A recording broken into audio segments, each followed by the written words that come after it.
O Senhor esteja convosco.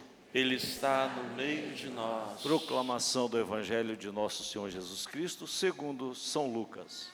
Glória a vós, Senhor.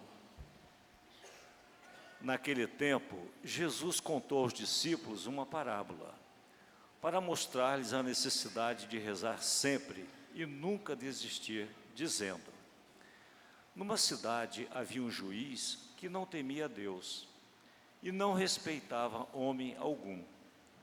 Na mesma cidade havia uma viúva que vinha à procura do juiz, pedindo: faze-me justiça contra o meu adversário. Durante muito tempo, o juiz se recusou.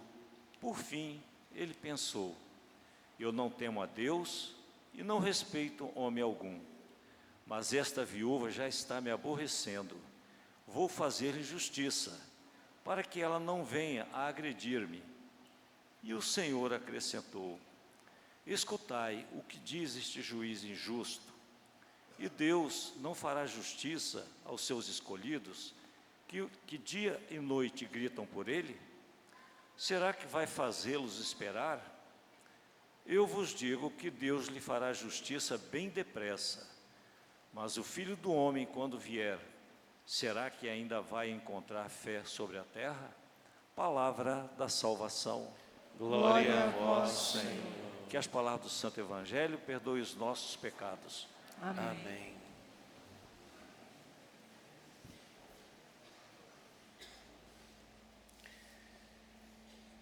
Prezados irmãos, insiste oportuna e importunamente, argumenta, repreende, aconselha com toda paciência a doutrina. Então, meu papel está aqui. Ver se entra alguma coisa nessas cabeças duras, difíceis. Ô povo de Deus complicado, misericórdia. Não converte, não entra. Então, a gente tem que insistir, bater para ver se entra alguma coisa e muda. E a liturgia de hoje nos toca numa situação muito importante em nossa vida, como sempre. Por que devemos orar? E fala também da insistência da oração. Por que insistir em oração? Não basta uma vez? Será que Deus é surdo? Tem que ficar falando?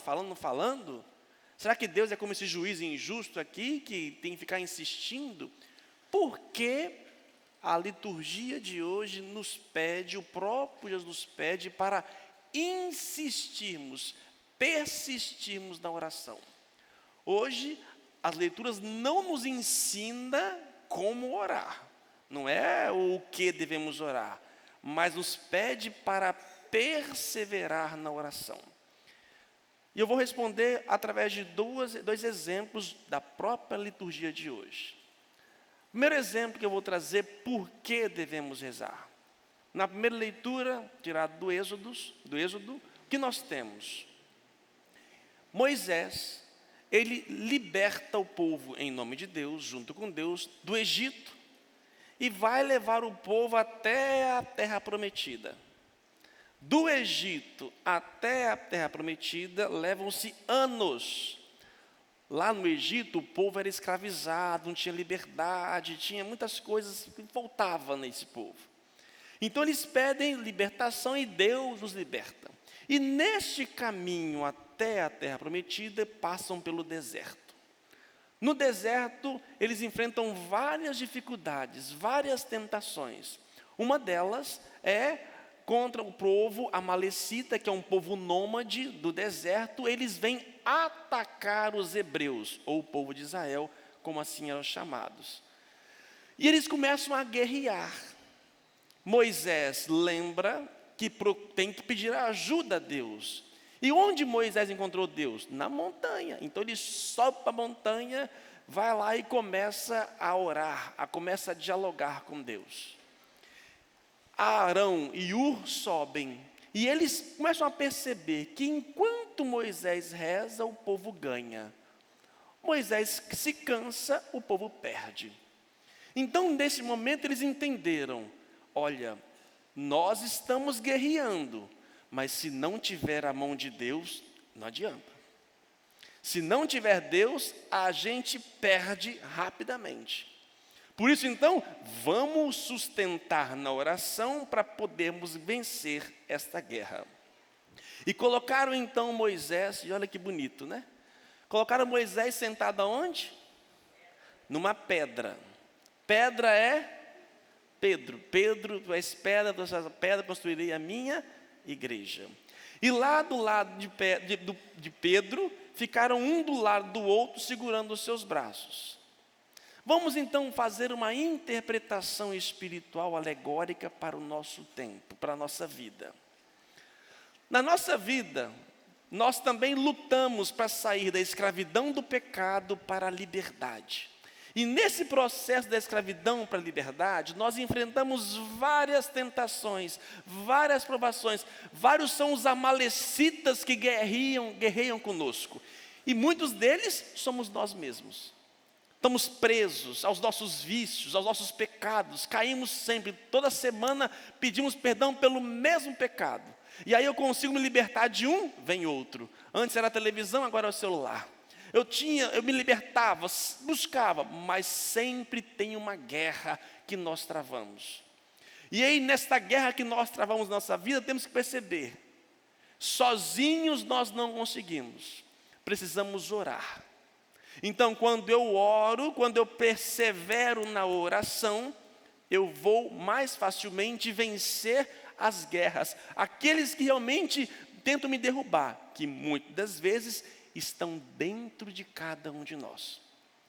Por isso, porque devemos orar sempre? Porque quando eu paro de orar, o inimigo tem mais força. Ele vence em mim. E quando eu oro, Deus vence na minha vida. E eu consigo vencer as devidas batalhas e guerras da vida. Todo mundo passa por guerras, por dificuldades. Mas a oração é uma forma de vencer. E como eu vou orar? Aí eu volto a Moisés. Moisés sentou na pedra, Pedro, igreja. Então a igreja é o lugar onde eu, com Arão e Ur, 2, 3, comunidade, a comunidade reunida me sustenta. Enquanto eu estou reunido na comunidade, rezando, eu tenho força para vencer as batalhas. Se eu não venho à comunidade, não rezo, facilmente eu sou dominado. Não é assim que acontece, gente? Se eu estou rezando, estou sendo forte. E o povo fala, padre, a carne é fraca. Porque não reza, criatura. É porque não reza. Mas se eu rezo, porque, gente, não basta uma oração só. Eu tenho que perseverar nisso, porque muito facilmente eu sou vencido. As armas do inimigo, às vezes, são muito mais fortes do que nós, que não rezamos. Mas quando eu rezo, não tem inimigo que vence. Por isso, eu devo rezar.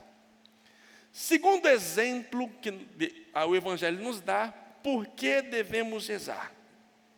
E aí vemos o Evangelho, Jesus conta uma parábola de um juiz injusto. Isso é parábola, tá, gente?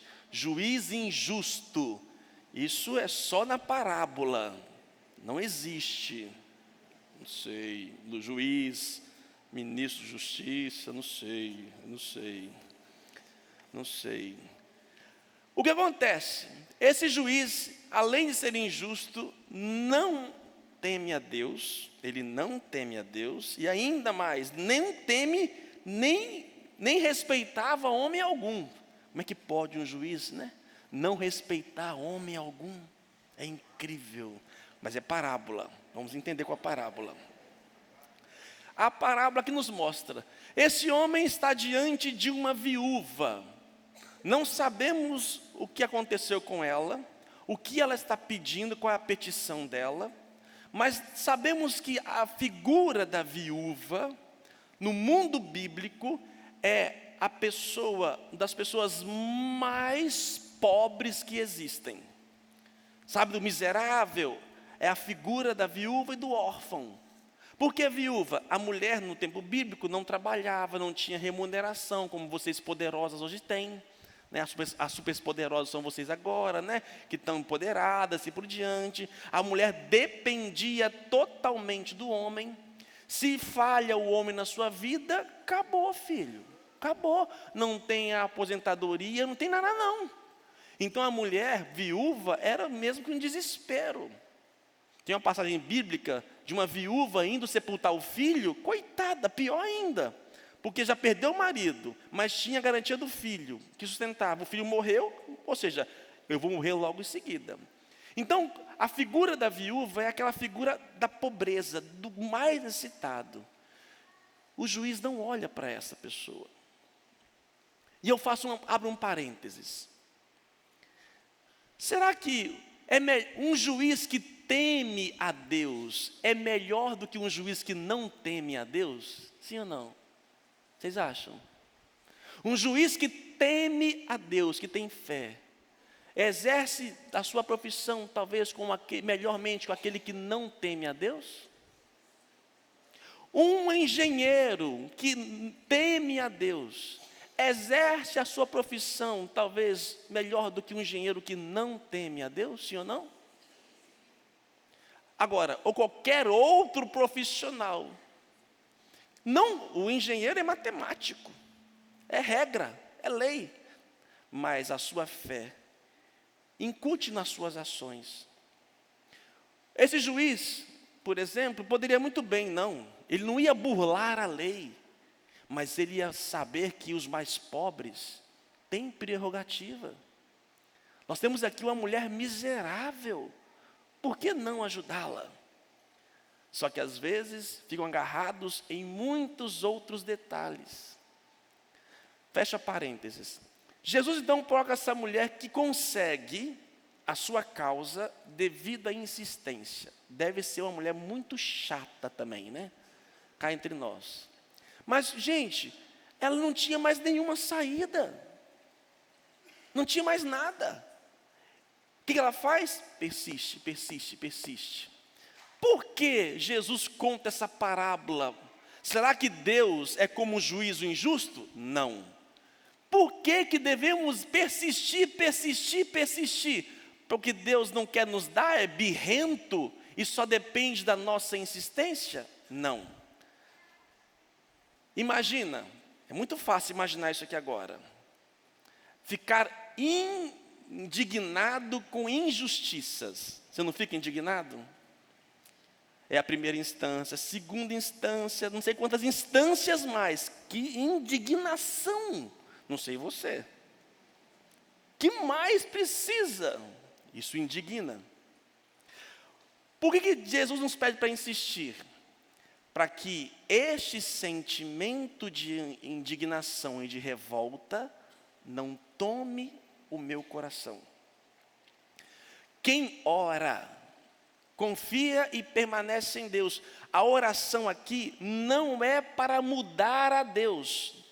Uma vez você pediu, já era, filho. Deus escutou. Mas eu vou insistindo porque eu estou vendo injustiça, eu estou vendo injustiça, eu estou vendo injustiça. Dá uma hora que, Ave Maria, Ave Maria, Ave Maria. E eu vou rezando para poder o quê? Não me deixar levar por essa injustiça. Não é à toa que Jesus termina o Evangelho dizendo: será que quando o Filho do Homem vier, terá alguém que tem fé?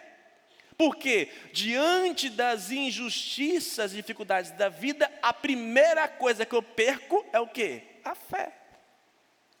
Porque eu saio do meu lugar. E aí a gente percebe, tem gente que hoje, por exemplo, você fala sobre política, um candidato A ou B, já arrepia de cima e embaixo e já se arma. Quem é assim, não ora. Fala sobre o sino da Amazônia, já vem com pedra para o Papa, para o cardeal, começa a brigar. Gente assim, não ora. Porque quem ora está em Deus e não se inflama pelas injustiças da vida.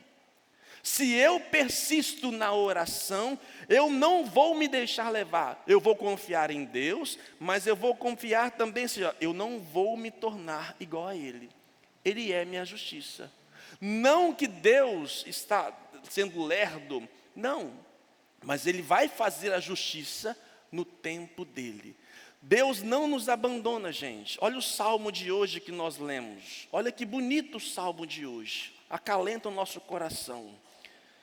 Levanto os meus olhos para os montes, de onde virá meu socorro? O meu socorro vem do Senhor que fez o céu e a terra. Ele não deixa tropeçar os meus pés. E não dorme quem te guarda e te vigia. Oh não, ele não dorme nem cochila, aquele que é o guarda de Israel. O Senhor é o teu guarda, o teu vigia, é uma sombra protetora à tua direita. Não vai ferir-te o sol durante o dia, nem a lua através de toda a noite. O Senhor guardará de todo mal, Ele mesmo vai cuidar da tua vida. Deus te guarda na partida e na chegada, Ele te guarda desde agora e para sempre. Aquele que tem fé, que continua em Deus, que pede em Deus, Ele nos protege. Mas nós estamos no mundo e temos guerras, temos batalhas, temos lutas, tem gente injusta, tem gente que tem poder que poderia amenizar e não faz, e nos dá uma angústia, mas eu oro, eu persevero, Ele há de fazer justiça, Ele me guarda, e eu não vou me deixar por vencer por eles, eu não vou deixar que este povo tire a minha paz. Não será, nada irá me tirar de Deus, nem a morte, vai dizer São Paulo, nem a morte, nem anjos, nem potestades, nada, nem a nudez, nem a fome, nada, nem mesmo a injustiça vai me tirar de Deus. Mas para isso é preciso o quê? Orar. Orar. Temos que rezar, gente. Insistente. A oração não muda Deus, mas a mim. No processo da minha libertação, para chegar à liberdade, eu preciso persistir, porque são muitas as forças contrárias que querem tirar de mim esta paz. E podem vir injustiça, podem vir segundas, terceiras e quartas instâncias. Mesmo não concordando, estaremos ali confiando, porque Deus há de fazer justiça no tempo dele. E eu não vou deixar que os injustos entrem na minha veia e tome por dentro o meu coração. Pelo contrário, eu confio em Deus. E eu queria terminar com um texto do século IV. Século IV. Olha que bonito isso daqui, uma preciosidade. Quem escreveu é um doutor da igreja, um santo da igreja, doutor, chamado Gregório de Nissa. Gregório de Nissa. É um padre da igreja. Olha que bonito, simples, mas profundo. Afasta-se de Deus quem não se une a Ele na oração. Quem não ora está afastado de Deus, vai se afastando de Deus.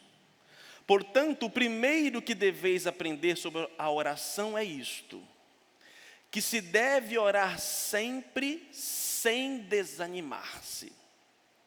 Pois mediante a oração conseguimos estar com Deus.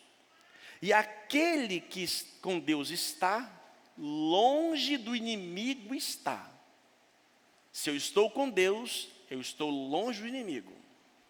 A oração, olha que bonito agora. A oração é a base e o escudo da honestidade. É o freio da ira, o sedativo e o controle da soberba. A oração é o selo da virgindade, garantia da fidelidade conjugal, esperança dos que vigiam, fertilidade dos agricultores, salvação dos navegantes. Por isso, quer controlar a sua ira, sua soberba, sua altivez? Ore, ore, permaneça orando, porque Ele vai nos colocar no lugar certo. E é Ele que guerreia, é Ele que vence em nós. Não é a sua força, não é somente a sua razão, caia por terra. Nós fazemos, mas Ele em nós. Louvado seja o nosso Senhor Jesus Cristo.